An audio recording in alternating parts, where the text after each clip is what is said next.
আমি ফরিদা আক্তার সশ্রদ্ধ চিত্তে শপথ গ্রহণ করিতেছি যে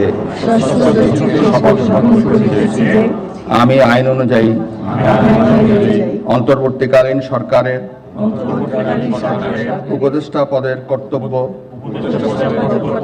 বিশ্বস্ততার সহিত পালন করিব। আমি বাংলাদেশের প্রতি অকৃত্রিম বিশ্বাস ও আনুগত্য পোষণ করিব।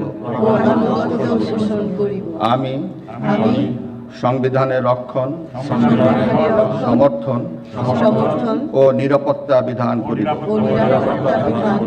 এবং আমি ভীতি বা অনুগ্রহ, অনুরাগ বা বিরাগের বশবর্তী না হইয়া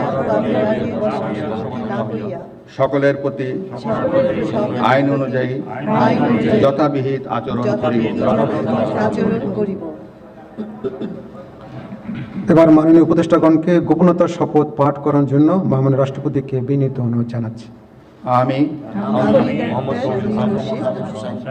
সশ্রদ্ধ চিত্তে শপথ করিতেছি যে অন্তর্বর্তীকালীন সরকারের উপদেষ্টা রূপে যে সকল বিষয় আমার বিবেচনার জন্য আনিত হইবে বা যে সকল বিষয় আমি অবগত হইব তাহা উপদেষ্টা রূপে যথাযথভাবে আমার কর্তব্য পালনের প্রয়োজন ব্যতীত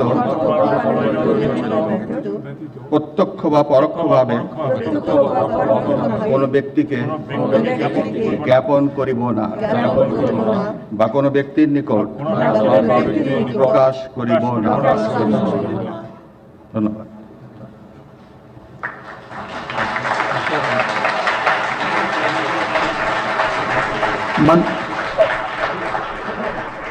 মাননীয় উপদেষ্টাগণকে উপদেষ্টা পদের শপথ